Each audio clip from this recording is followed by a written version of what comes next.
Good morning, everyone. Welcome to our Thursday morning trading room. It is Thursday, isn't it?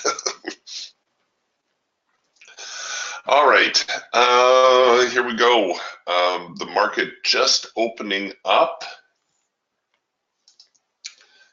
and we've got a little bit of a gap now to the downside. You can see the overnight well, they did put in a rally for the most part overnight. Yesterday's session was really sideways, really stagnant. We put in some huge ranges, as you can see, but it just kept retracing the same numbers. This morning, we're opening up around 6,600, and we left off yesterday around 6,650, 6,660. So we've got a 40, 50 point gap below us. It'll be interesting to see whether the market tries to get into that gap or not.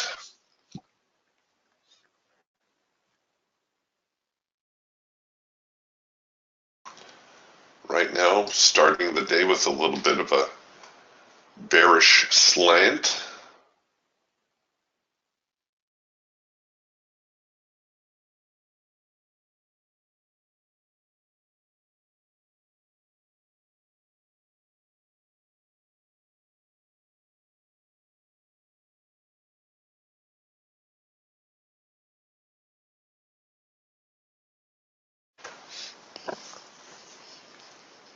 Or at least right out of the gate, a little bit of a bearish push.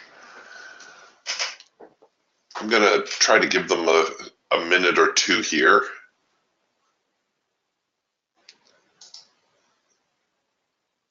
Maybe set the tone.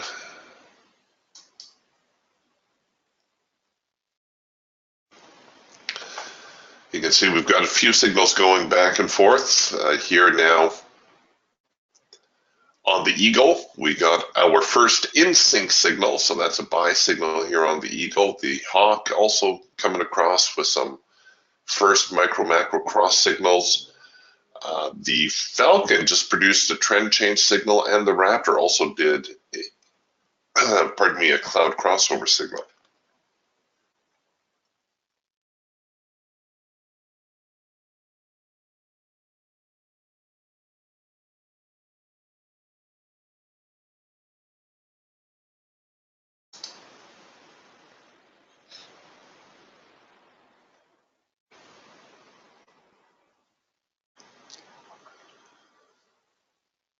But like I said, I'll give it a minute here.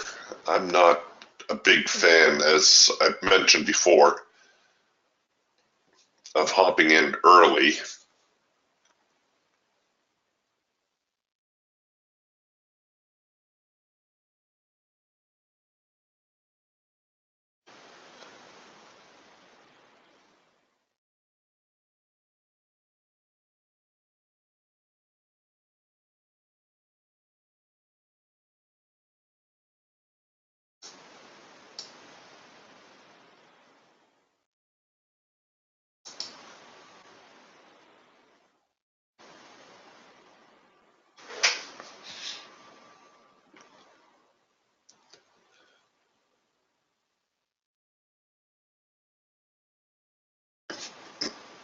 Excuse me. All right, so we're getting a number 3 signal now here on the Raptor. The Falcon and the Hawk already a little bit bearish, so we're a little bit conflicted overall.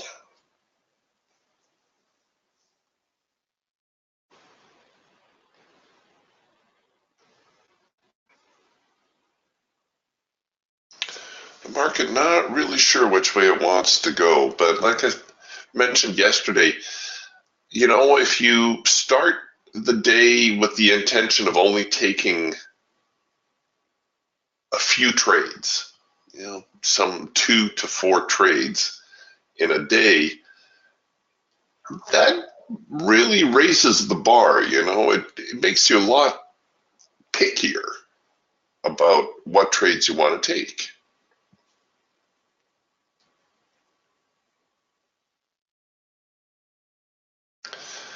you don't necessarily end up having to chase around trades that don't look all that promising, really.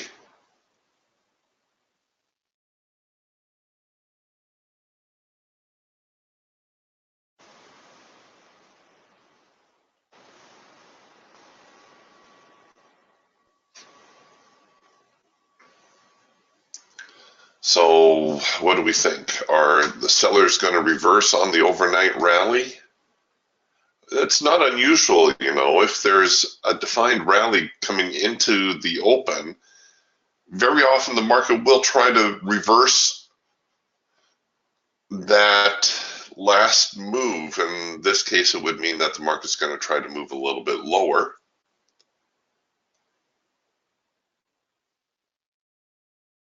And so far, that might be the case here today.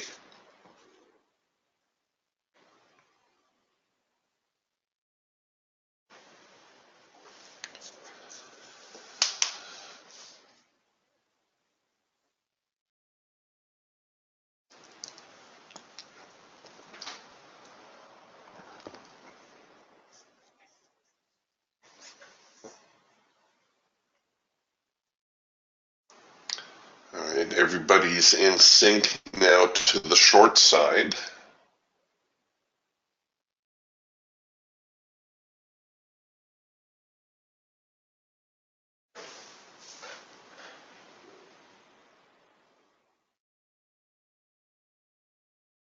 And it's definitely starting to look that way.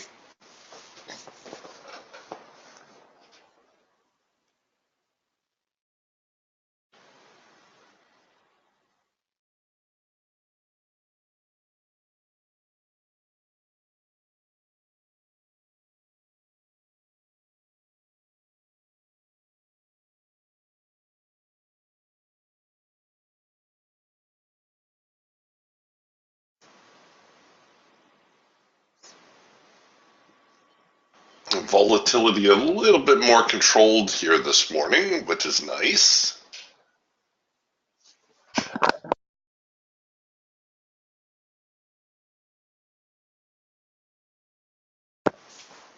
Oh, way to go, Mark. Mark getting on board early. Said he grabbed the late filter entry signal. That would be this one right here.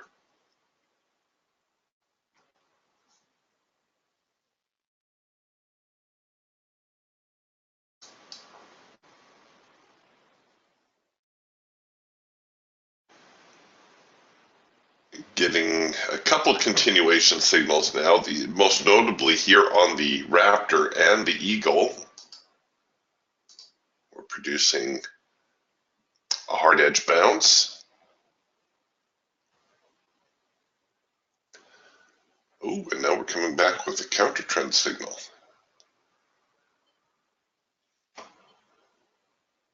So it looks like the trend's still trying to set itself. I would probably,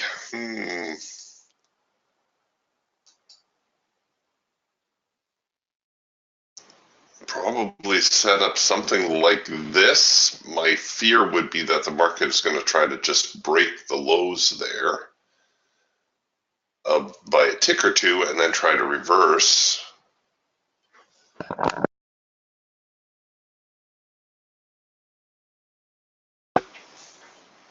I think I can pretty much delete this order right now, though.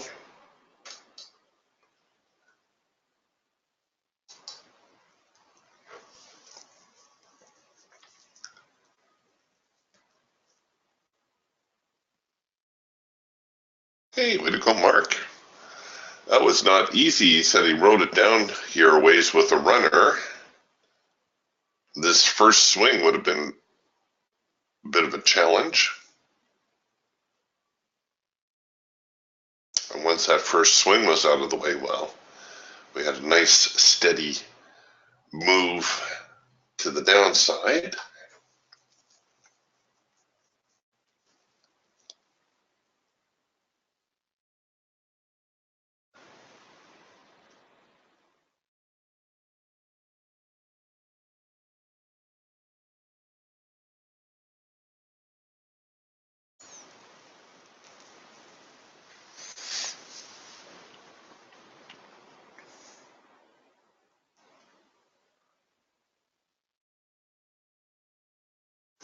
We're back into the trading band here, both on the Eagle and the Raptor. And whenever the market encounters the trading band, we should anticipate some sort of reaction. And you can see we're trying to produce a green bar sell here now on the Eagle. And the market does have a little bit of a bear flag flavor to it.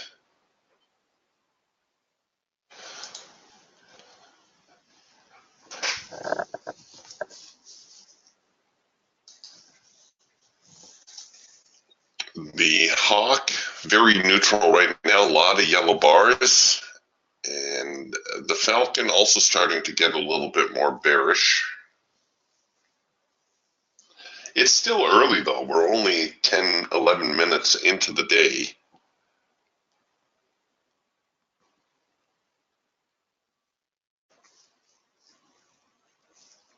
You should never feel rushed that you have to get into a trade. There's going to be times that you will miss moves. I have missed a lot of moves.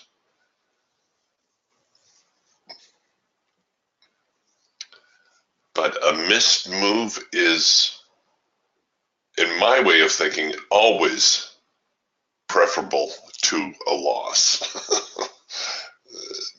Losses just are no fun.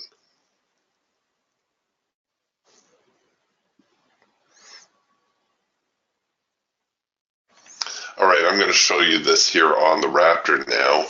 We've got the same thing going on here on the Eagle. This little trend line bear flag type situation. And you can see we're getting a little bit of a reaction here, so it appears as though sellers are respecting a trend line that's looking something like this. And knowing that there's going to be buying near the trend line, I would probably be inclined to look for a trend line break as an excuse to short.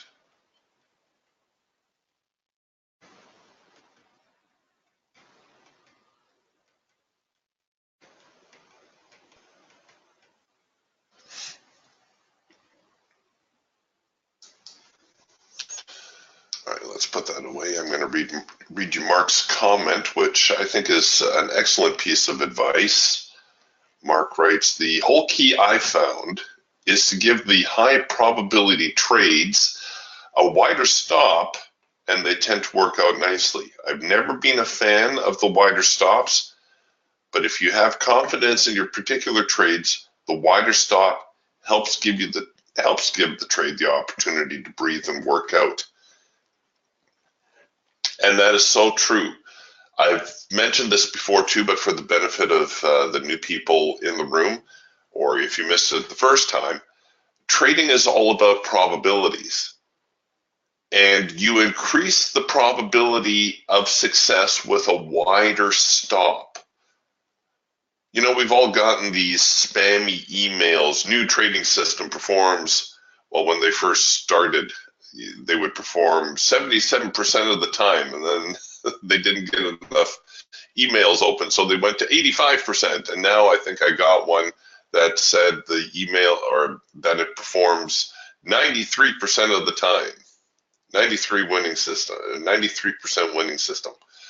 Well, I can tell you very easily how you do a 93% winning system. It's really not all that hard. You have a wide stop and you have a tight profit target. If your goal is to have a high winning percentage, that's the way to do it. In fact, I've shared before in the E-mini S&P, I can tell you how you can have a 98.5% winning system. That's right. You would be right nearly 99% of the time in the E-mini S&P. And no, I'm not making this up. If you trade for one tick, 98.5% of the time, the E-mini S&P will move one tick in your favor. Woohoo! Great. What do I do with that? By the time you cover commissions and fees, you're lucky to see half of that. And of course, the other 1.5% of the time, when you actually take a losing trade, you'll probably wipe out the rest of your earnings, or maybe leave yourself for a cup of coffee, enough for a cup of coffee. So the goal in trading is not a high winning percentage, at least not one that works that way.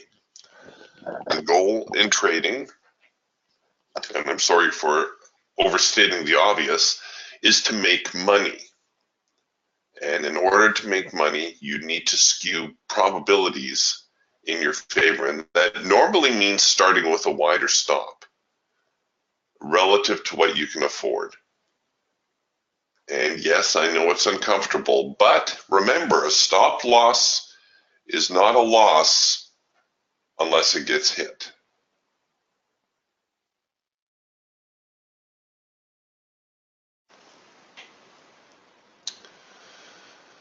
All right, we're waffling back and forth here again still.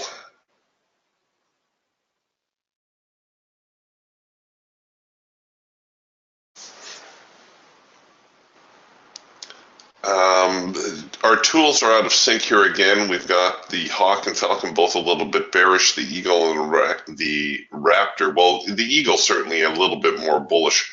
The Raptor fairly neutral right now. We've got the Falcon here trying to do a trend change.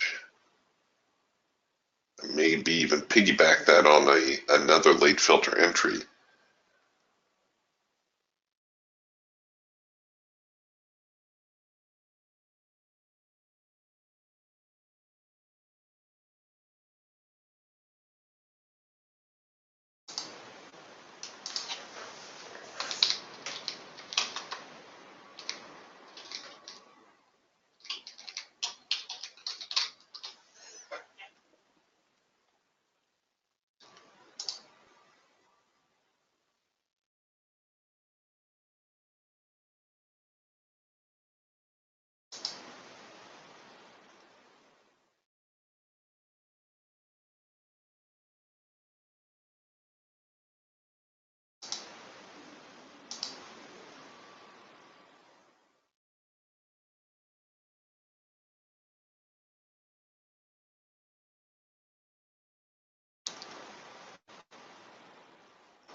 Okay, are the sellers going to give it another go now that we've kind of broken out of this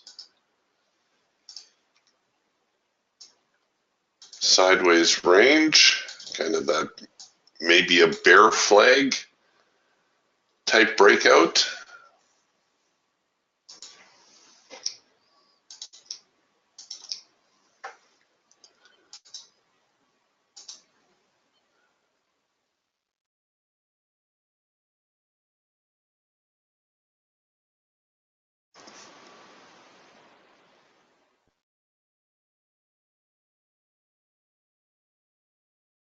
Okay, I think we've kind of set a decent little range here now, and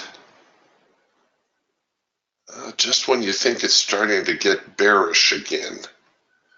So here now the Raptor, it's going to produce a cloud cross. There it is. I'm just going to hit my short order, my sell order, my button. And they did not slip me. Hooray. That all unfolded very quickly.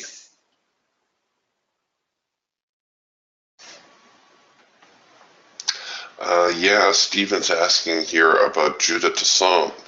I may have given you the wrong spelling on that, Stephen. He is Judith DeSant is a trader who never had a losing trade. I know, sounds impossible, and yet it's true.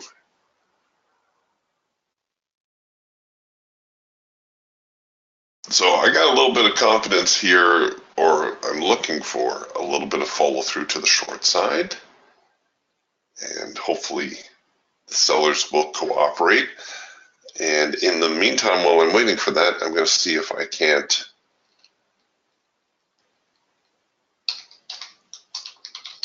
find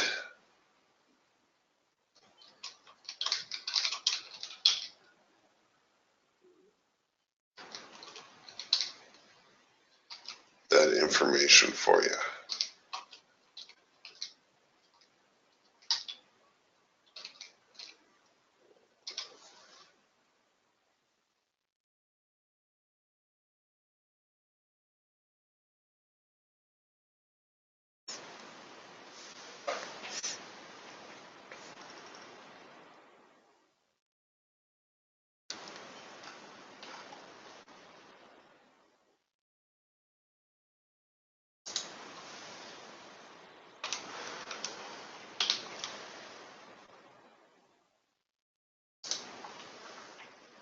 Okay, we got a number 3 signal. I'm not real pleased how the market is struggling with this, by the way.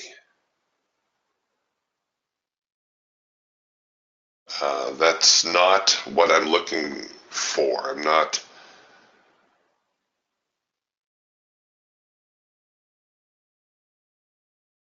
happy about the lack of momentum.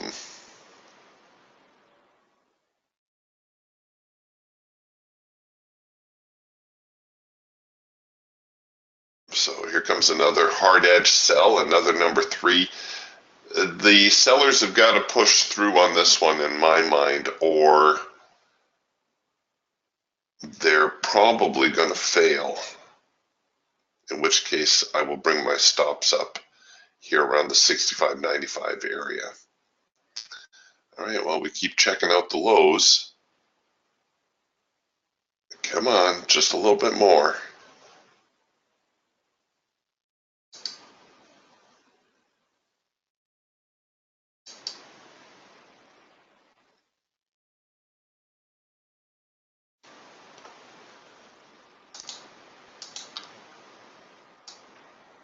All right, I'm going to bring it in.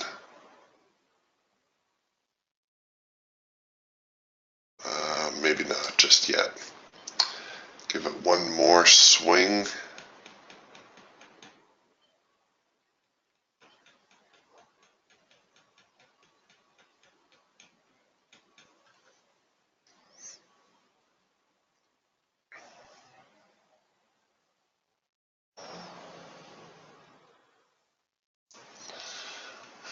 Lots going through the market, but we're just not making any progress. Kind of stuck here on the median line, right in the middle of our support and resistance assortment.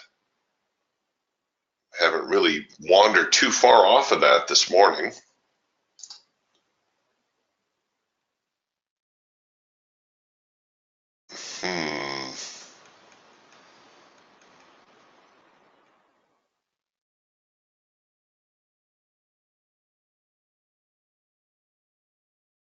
Yeah, you could be right, David. David says I'd ditch right now, no momentum.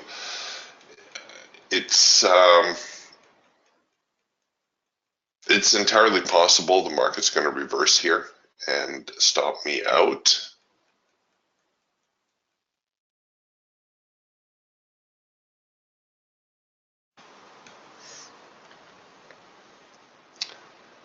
As we are seeing a little bit of a bullish pushback.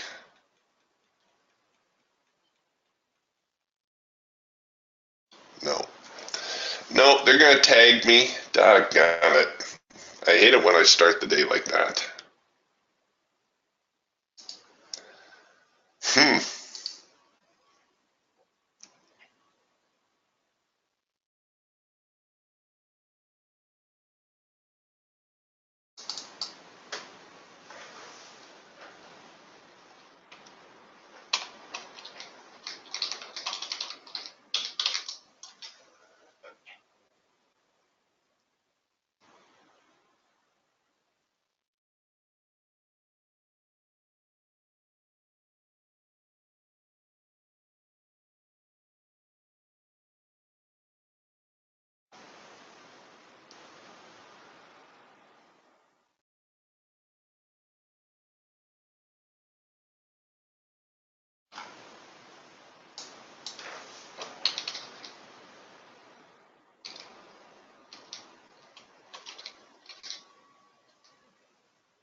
not wanting to go down, so that always makes me a little bit more inclined on the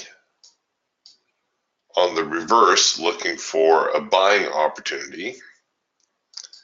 And I'm going to try to run this one out a little bit. And hopefully I can offset my earlier boo-boo.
And here we go again with the lack of momentum.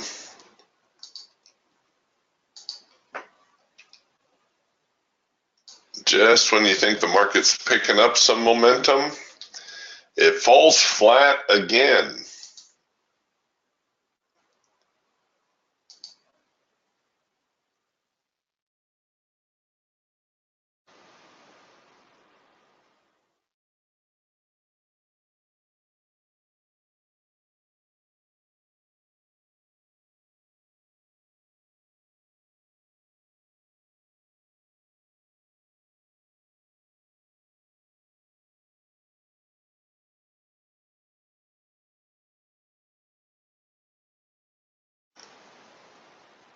See, got in, and well, just the sideways nature here.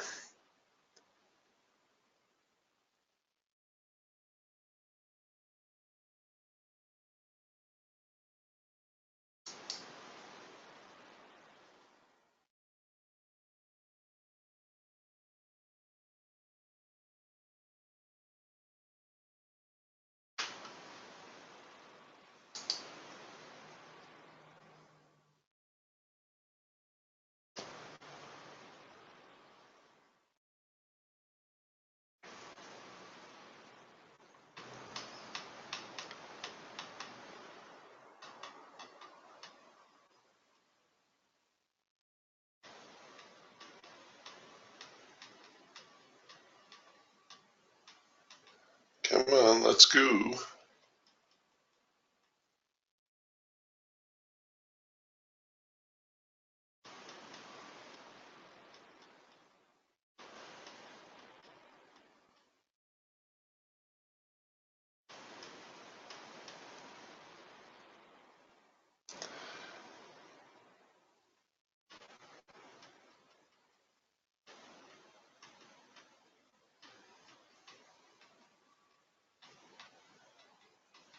So it looks like we're going to maybe get a hard edge bounce here.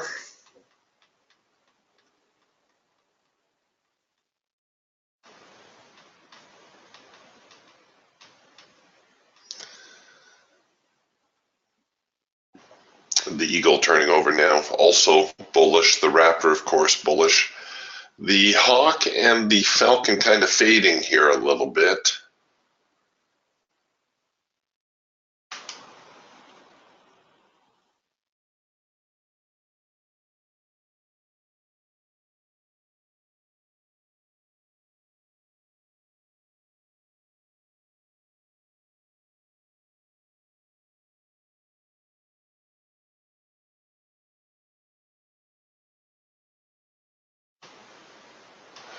This is what yesterday was like. It goes up a little, comes down, goes up, comes down, just back and forth. Very annoying.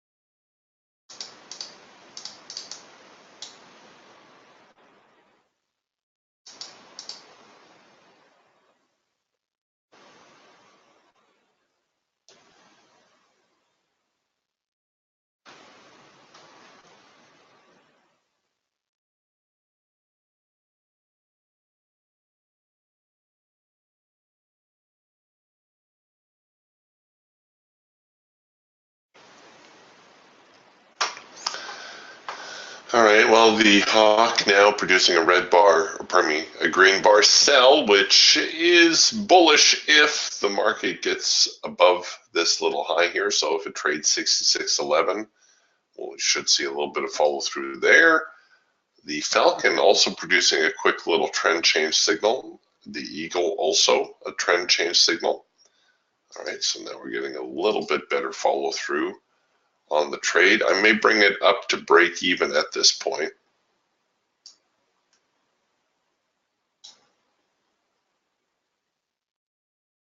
Even though I know that's too early. Ooh, come on, get over the high of the morning. That's actually the better time to roll your stop if it takes out the high. All right, let's bring it back down here until, there we go, take out the high. See, it was just waiting for me to do that.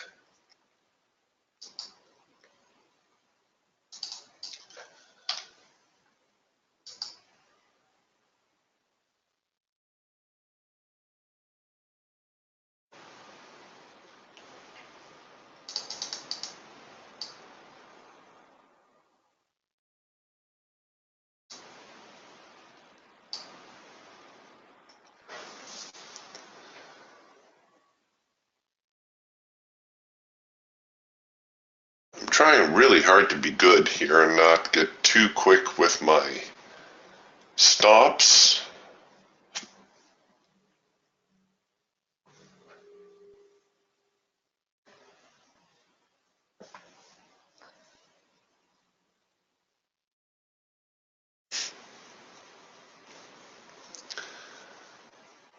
David making the comment here, a good buy would have been, I think you mean to write 65.95. And yeah, you know, when you're looking at the market kind of going sideways like this, you could always do a bracket style trade, right? And hope that the breakout sticks.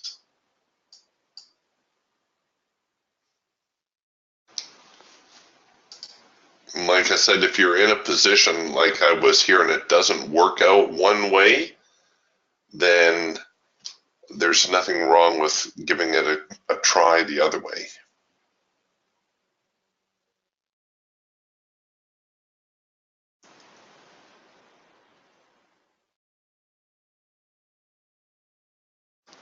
That's perhaps the only good thing about a losing trade, is that very often it will tip you off to the direction the market really does want to go. So if it's not going down, then there's a good chance it'll try to go up. All right, I've enabled my stops now. I'm running the ATR strategy, and hopefully that will hold me in there for a little while.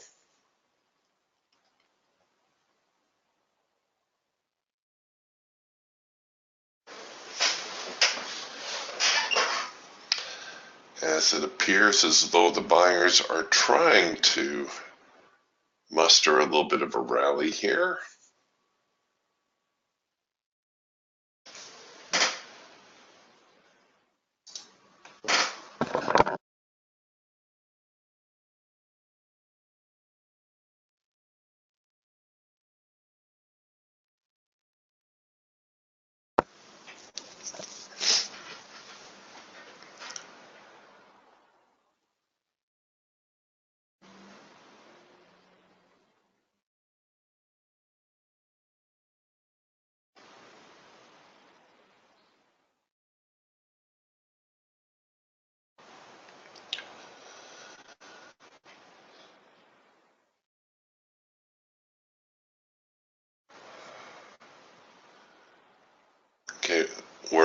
to the primary resistance line now.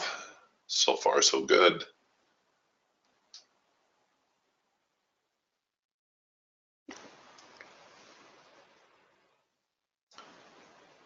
And I don't know, maybe I should start to get a little bit more aggressive with my stop. Maybe I'll move now to the bar high low. There we go. Let's put the squeeze on it. Because somewhere through here, they're going to try to do a little bit of a pushback.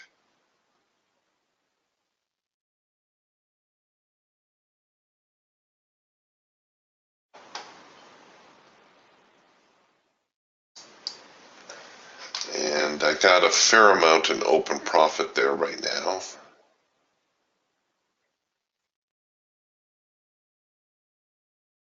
So I may as well try to hold on to most of that.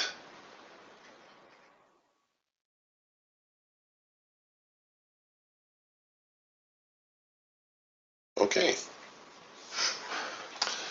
So they tapped me out a little bit there. We'll see in a moment whether or not that was a good call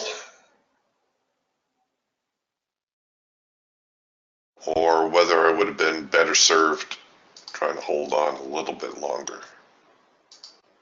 It's a good trade though.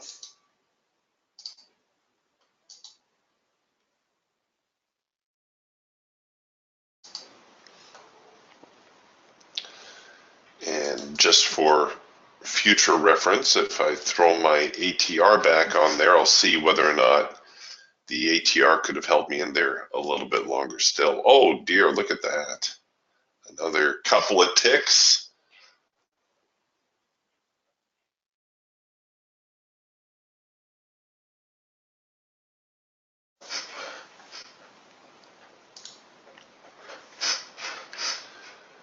And well, if it fails at this point, then the ATR and the bar high low pretty much on par with each other.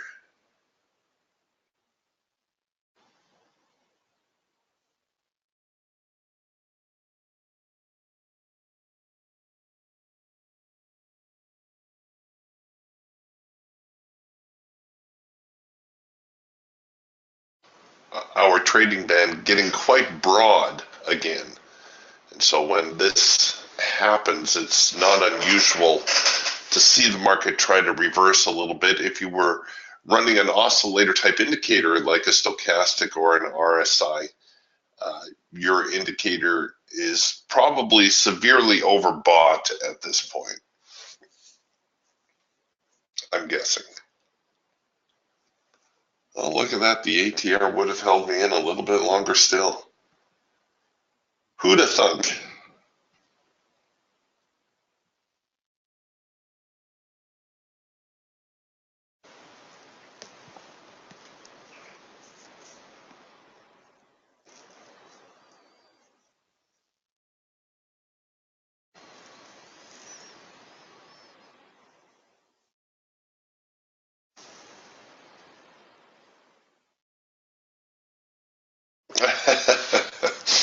Yes, David writes, I'm always happy to take a good profit.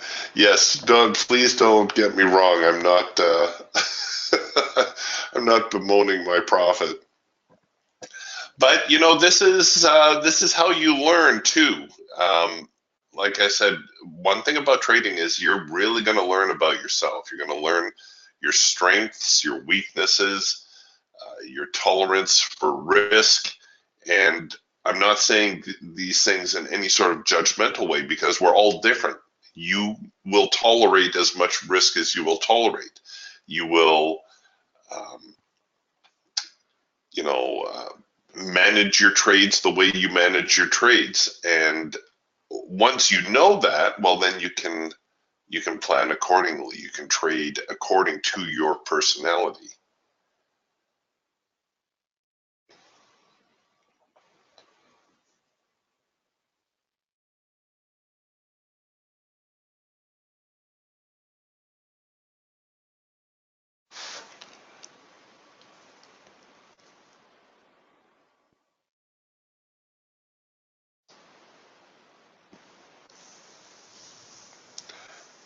David makes a good point here. He says it's a situation where having a runner can let you have a wider stop.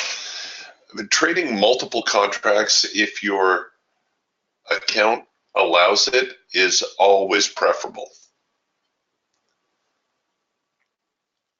But if you are a small account trader, you should never be shy about taking your profit when you have it, because that's your first priority, I think, as a small account trader, is to build up your account.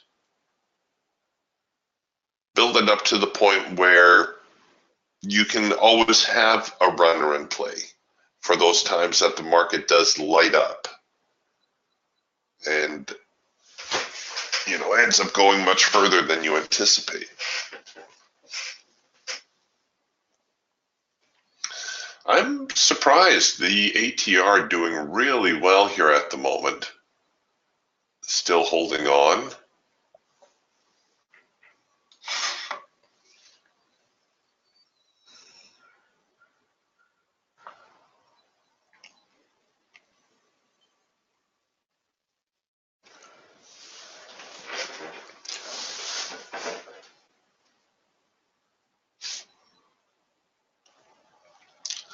Look at them go. Buyers just not letting up one bit.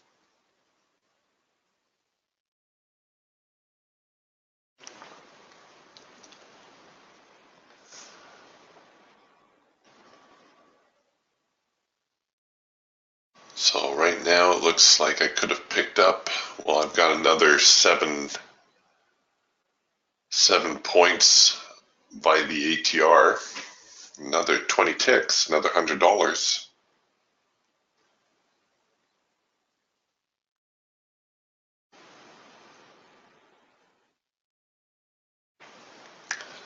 Well, like I said, not complaining.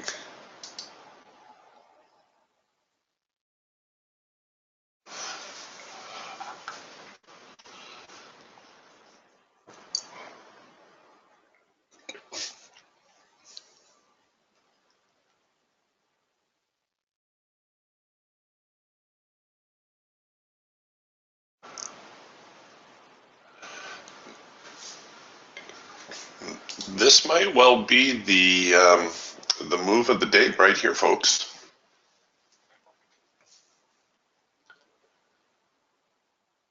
So except for that early decline and waffle out of the open, and you can see this rally starting just after opening range expiring, which again is a good reason to avoid opening range.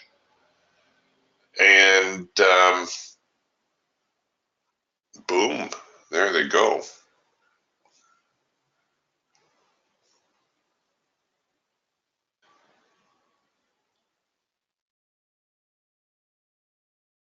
It would be an interesting study to go back through your charts and just see how often the market started moving after opening range.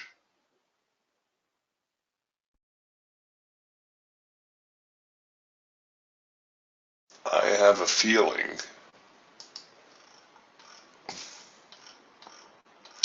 how many times it started moving after opening range versus trying to take a trade during opening range. I have a feeling that most of the time you would get a pretty favorable result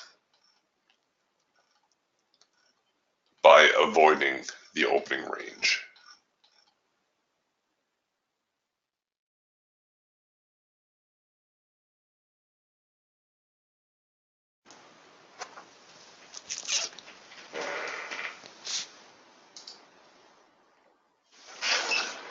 Today, that certainly would have been the case. Okay, and it looks like the market's stopping out now on the ATR. And yeah, I left about $100 on the table, but not a bad move by anyone's standards.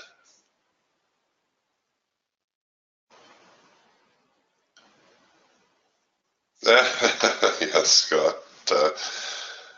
Quoting a line here from The Gambler, never count your money when you're sitting at the table. Will be time enough for counting when the dealing's done.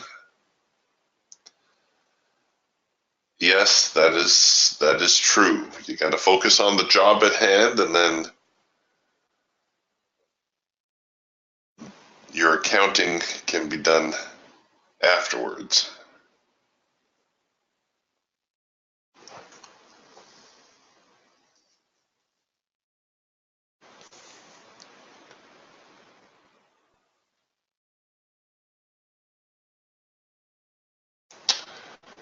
Ryman's asking, good morning, Eric. I've set up the Hawk micro scalper. I set it up with the manual settings, and I think what you're asking me, are there changes on your Hawk? No, it's all the default. So I've got a 6-tick brick, and everything else is just like out of the package. The only changes I've made are with the audio alerts.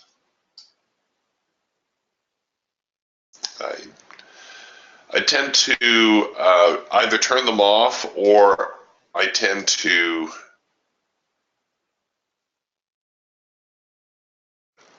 just leave them all the same.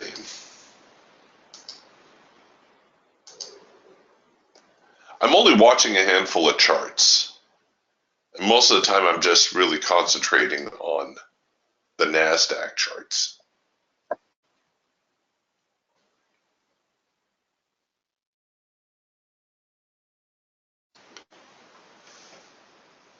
Yeah.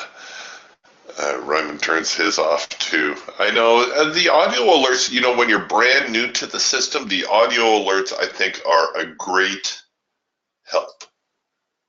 But after you've been using it for a while and you learn to recognize the warning dots, the triangle and the hash marks, it's okay to turn off the audio alerts.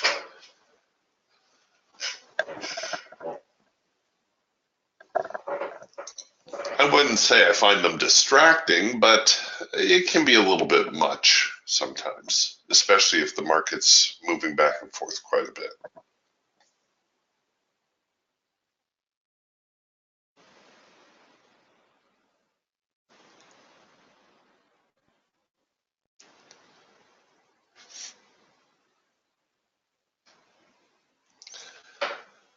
David says he's looking for 38 to 50% retracement here. I don't know if I'd be, I'm not so good with those percentage figures, David, but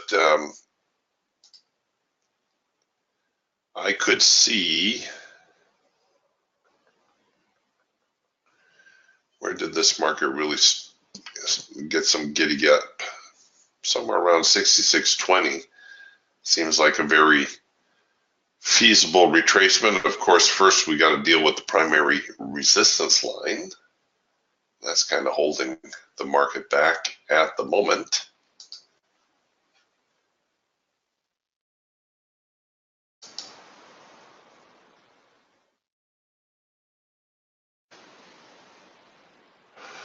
Here's something that can be a little bit dangerous too, and I'm as guilty of this as anybody. What is our trend here today? What would you say is our trend?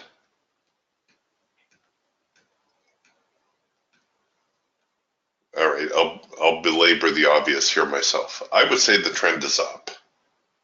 If anybody would disagree with that,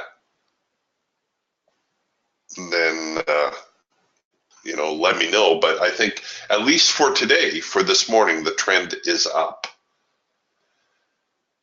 So if we have a defined trend, and I think we do, we would be better off just looking for buy signals, even if we just blindly take any buy signal that comes along. And I'll do that. I will take the very next, the Raptor's probably going to produce one early, so I'll take the very next Raptor buy signal, whether it's a high probability signal or not. just because the market's in an uptrend, and hopefully I'll prove a point and not stink the joint out here. But the temptation is always there to say, oh, look, the market's gone up all this way, it's going to make a retrace. And it very well might.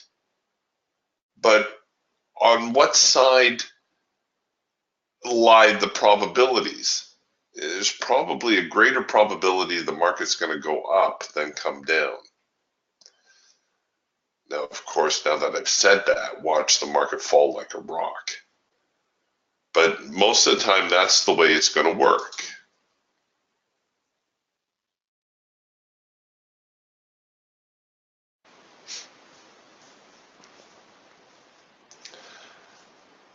The problem with doing counter trend trades, besides the lower probability of success, is that very often you end up getting stuck on the wrong side of the trade equation. Okay, the Raptor didn't give me a buy signal, but here's a buy signal now on the Falcon that I will take just for demonstration purposes.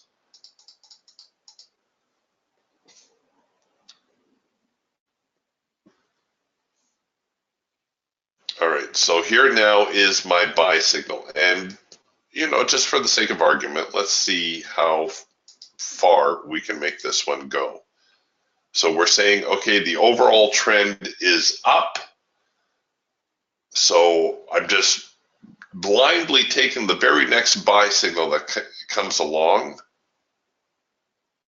This isn't a real signal that we would normally take, by the way. It certainly doesn't qualify as one of our high probability signals, but I'm just trying to prove a point.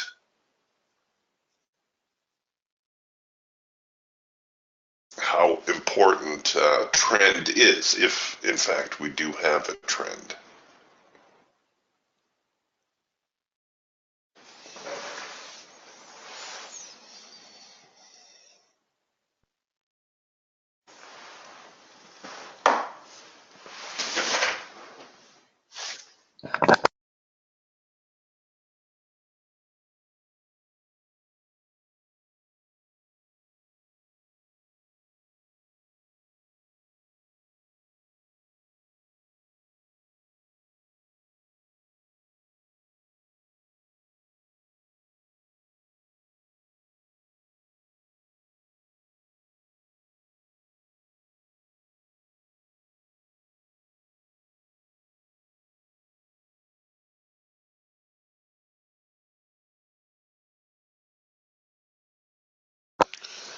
Okay, I think my original profit target was somewhere here around the primary resistance line. Oh, no, maybe not. Maybe it was a little bit further.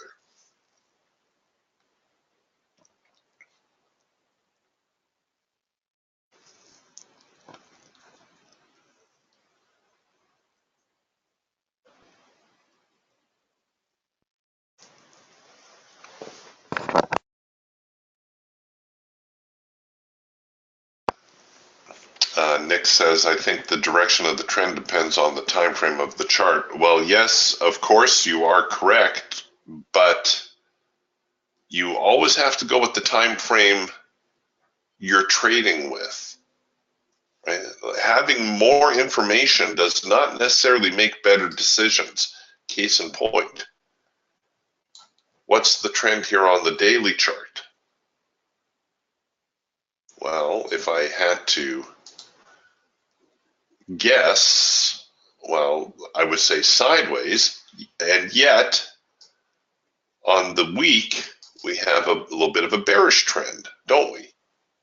We have some very strong bear bars here, good size, the market closing very close to the lows, yesterday being the exception. So yes, trend is always relative to the time frame, but of course, relative to the time frame we're focusing on, I would say the trend is up.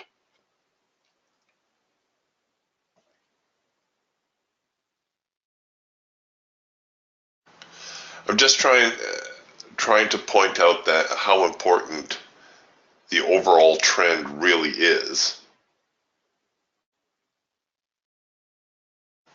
And if you guys don't remember me stinking the place up the other day with my counter trend trading attempts, you can review that at the Indicator Warehouse YouTube channel.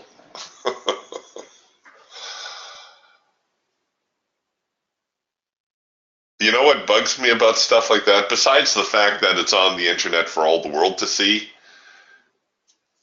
is I know better. I know better, and yet it can be so difficult at times to do what you're supposed to do the right thing. All right, the ATR stop worked out pretty well last time. Let's throw an ATR on this one. May as well take it to break even. There we go. Get that extra tick. And you can see we would have hit our profit objective, and overall it's turning out to be a half decent little trade, isn't it?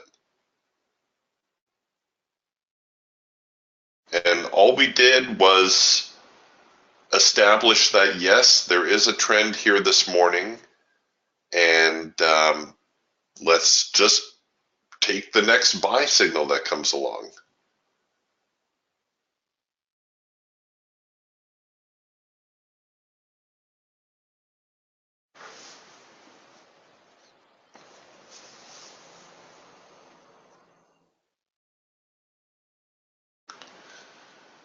And now it looks like we got a little bit of a test of the extreme going on around this 66.35.36 zone. And now the buyers and sellers are going to work it out here, try to figure out who really is in control of the market. Are we going to take it higher? Are we going to knock it down? So this next little price level right there is going to be a little bit of a hurdle.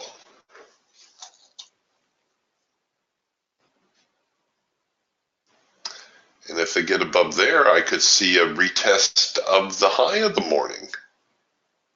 Right back to 66.44. I think that could be a very reasonable move.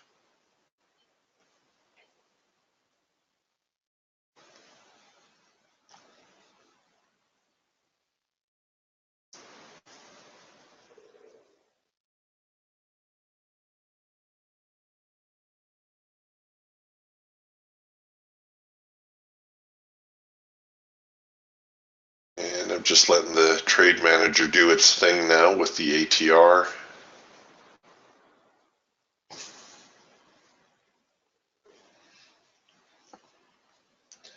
I could move to a more aggressive stop as we get a little bit closer toward the morning highs in case the market fails there again.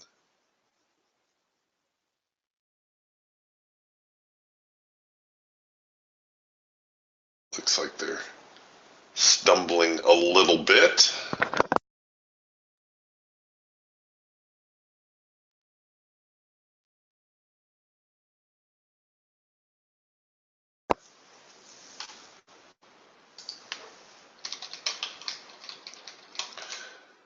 Has anyone in the room ever done lawn bowling?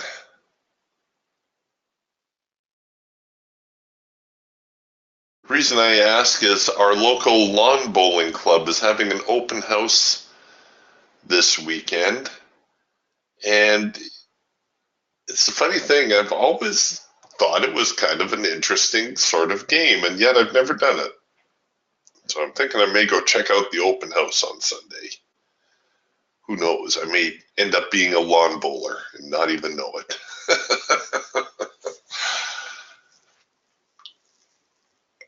One thing I do know about lawn bowling is, unlike bocce balls, lawn bowling balls, I guess they just call them bowls, they're not perfectly round. So they're similar to curling. They're actually going to curl.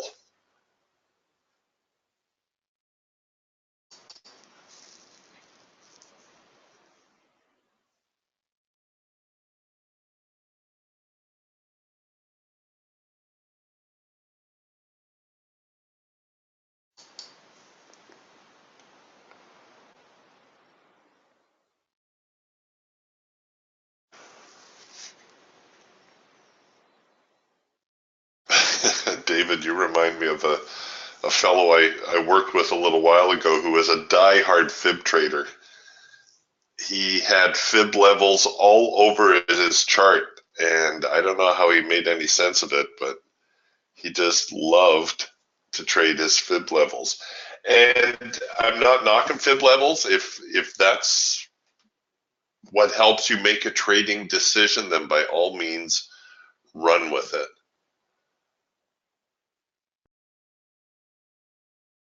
David making the comment, I think your buy ended up around the 38.2 retracement level.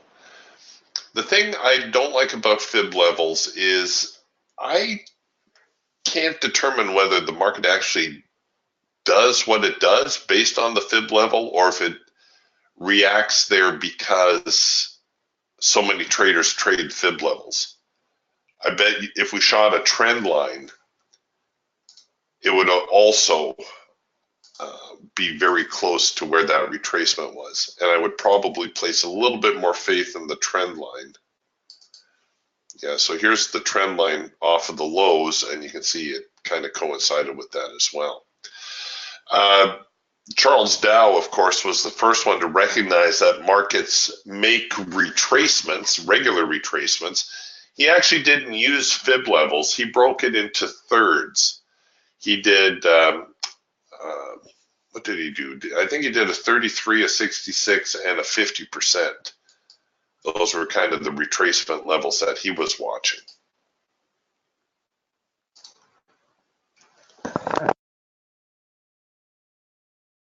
And then some mathlete came along and said, "Oh, hey, let's throw fib levels on there," because this crazy dude named Fibonacci figured out that all these kinds of mathematical sequences repeat themselves in nature, so it must apply to trading as well. And again, I'm sorry if I'm sounding like a wise guy. I really don't mean to be. You can certainly make a case that there's some merit for fib levels, but honestly, I don't follow them all that closely. The primary reason is I think it gets too confusing. So here we had our last rally up. You could draw multiple fibs on here, right? You could do this one. You could do a great big one. You could do this one now. And where does it end? But like I always say, the bottom line is, does it help you make a trading decision? If it does, fantastic. Go with it. I don't care if it's fib levels. I don't care if it's fast stochastics. I don't care if it's Bollinger Bands. If it helps you make a trading decision, that is the important part, because believe it or not, the ability to make a trading decision is more important than being right. Most people hear that statement and they think, yeah, okay, Eric, you've been spending a little bit too much time in front of your monitors. But it's true, because after you have the ability to make a trading decision, the rest comes down to money management and trade management. And if you do those three things correctly, if you have the ability to get into a trade at the right time, whether or not the trade ends up eventually being profitable or not, the ability to manage your trade correctly, and perhaps most important and most often overlooked, not risking too much on your trade, or conversely too little, because you can very often leave profit behind if you don't risk enough. That's something a lot of traders never wrap their heads around either. But if you can do those three things correctly, you will make money trading.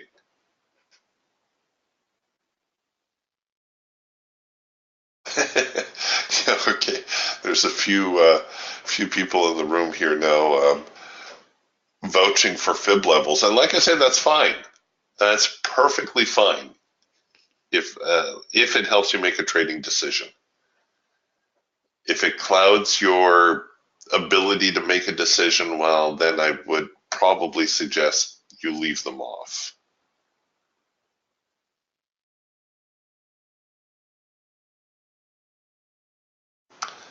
All right, so far so good.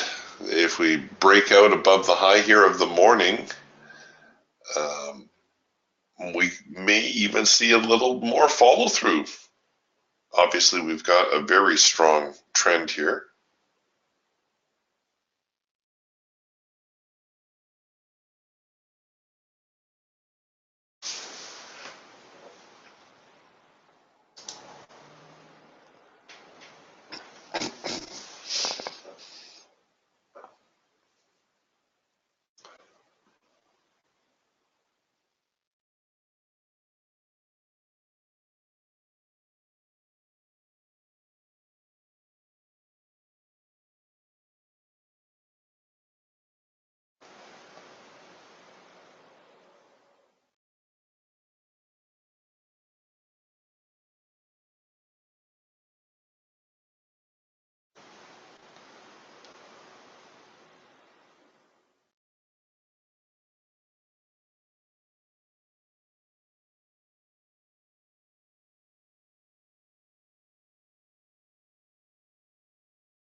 All right, here we go. Checking out the high.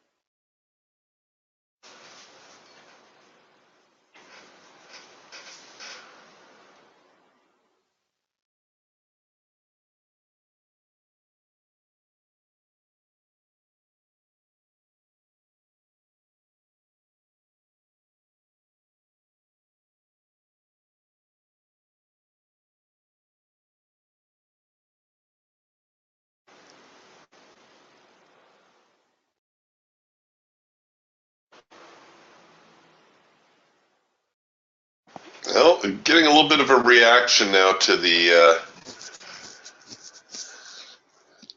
attempted breakout above the high, and if I had run a tighter stop, well, I would have kept a little bit more profit there. But you know what? Not a bad result, just like I said, from trying to take advantage of the overall market trend. Now that we've got a little bit of a double top thing going on, though, that's making me wonder whether the buyers still got this market under control or if the sellers are going to knock them down now.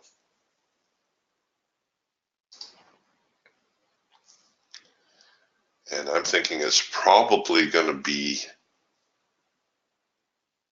a little bit of a retest here, perhaps, maybe one more little hiccup. The Raptor's going to flash that number 2 signal pretty quick. You can see the Hawk already bearish, so you've got an opportunity here on the Hawk. The Falcon already bearish. And this, it's a little bit of a dicey move, trying to take it counter trend, but we have a little bit more information now, right? We've seen the market try to break out above the high and fail. We've got the first micro macro cross lower, and maybe, just maybe, this will be the time they're going to try to push the market down and see if the sellers can't take it away from the buyers. And that's how it goes, back and forth all the time.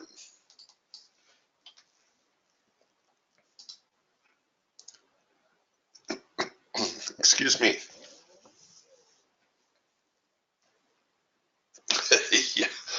Yeah, like Mark says, nice trade for a demo. It worked out all right.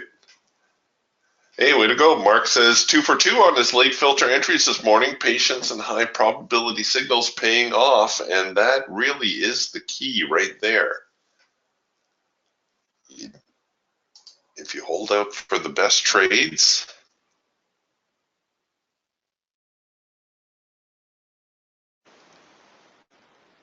all right, and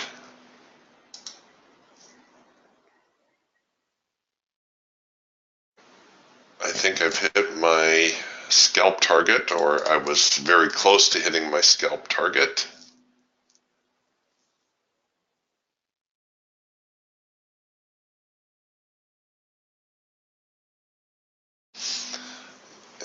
I missed David's earlier comment, but he said he would have been a little bit more aggressive with his stop near the high.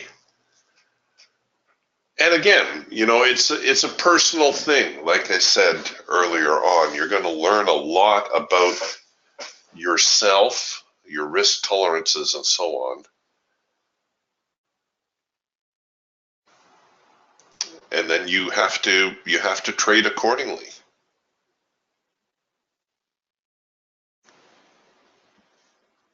I can tell you what works for me, but that may not be what works best for you. All right, I'm gonna take the trade now to break even and hold it there. And oh, I was a little bit too quick. Doggone it. I thought they were going to tail off there for a second. got tagged just a little bit too quickly.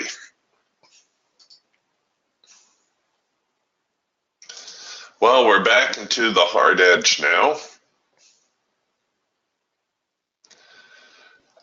David's asking, what is your scalp target? The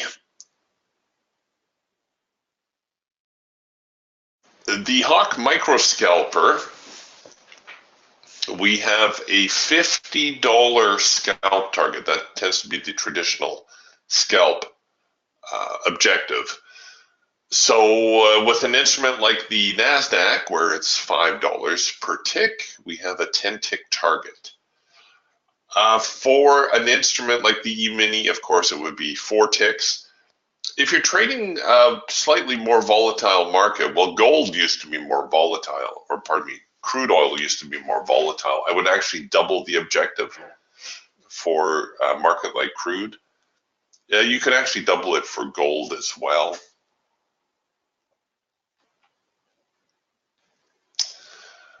For the Falcon Swing Trader and the Raptor, we have $100 targets. And then for the Eagle Trend Trader, we have $200 targets.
While we're waiting here for another opportunity, Mark makes a comment, after plenty of screen time over the years and playing credence to what I know works, you can just see the market context develop and see when a trade is going to work and which ones to avoid. At least that's been my takeaway. Patience has been key, though. And it's an interesting comment because as you do spend a little bit more time with your tools, as you do spend a little bit more time replaying charts, or even just grabbing the cursor here at the bottom, pulling it over randomly and looking at the signals and deciding, okay, well, is that a trade I would take? How would I set it up? Where would I place my stop? And then just see how the trade works out. You will learn a lot about the system. And eventually, and journaling comes in here as well, just the simple act of writing down your trades. And I'm not just talking about the entry and exit price, but also the reasons you had for taking the trade. It imprints on your mind, and you're going to be watching the charts and you're going to see something familiar. You may not always be able to put your finger on it, but you're going to get this little bit of a gut reaction saying, it's going to go up or it's going to go down. And sure enough, it goes up or it goes down. And you're going to finally feel like you're starting to get a handle on this crazy business.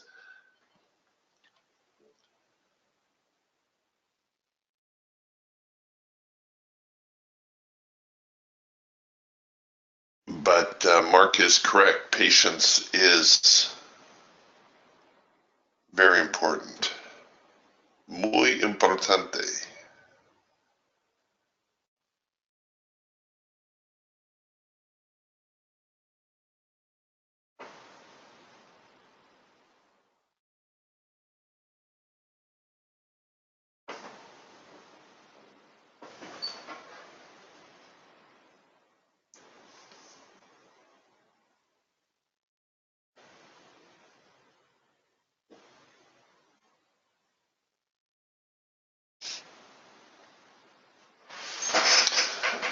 Ryman makes a comment. I have to watch Ray's video a couple of times to set up to his settings. I'm doing okay this morning. I'm done as a scalper.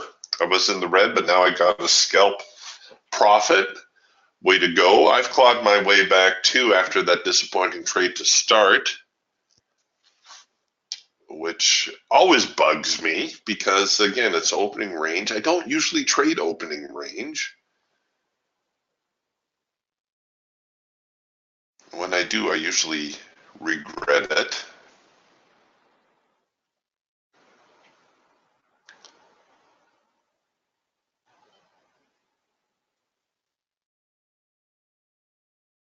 Here again, we've got the opportunity. We've got a market that is sideways, up, but sideways at the moment. See the overall trend still up. So what would happen if we took, again, just the very next buy signal that comes along? I think the Falcon already produced one. Yes, it did. Oh, there's the Raptor one. So I'll just punch into a buy signal. This is the one I was looking for right there. We're going to leave ourselves a little bit of a reasonable stop. And let's just see how this one works out.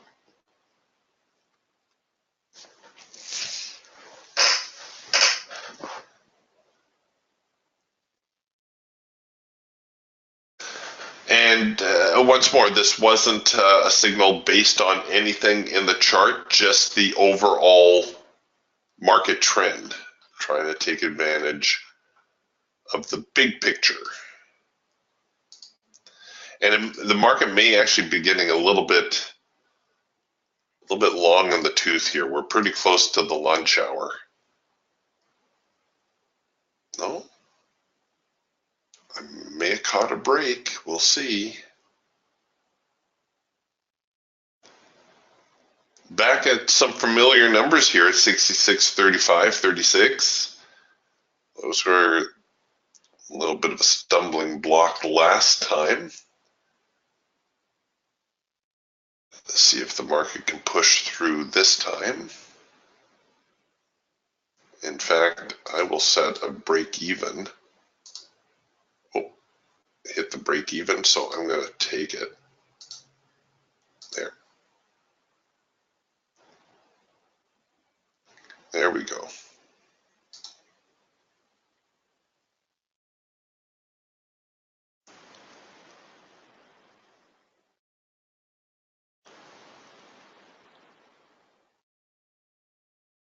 Come on.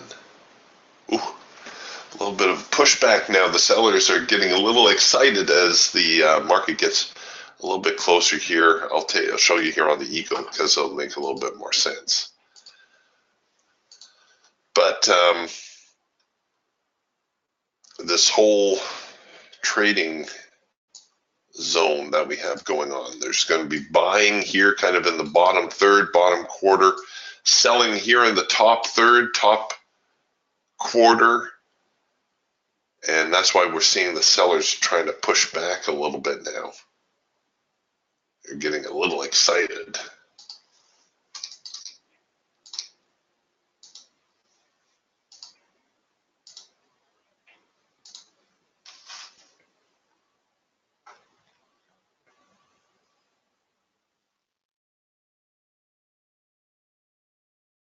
Are they going to let me have it? This, by the way, is going to turn into a number one signal, our cloud crossover signal. Nope, I couldn't hang on long enough. That was unfortunate. All right, gang.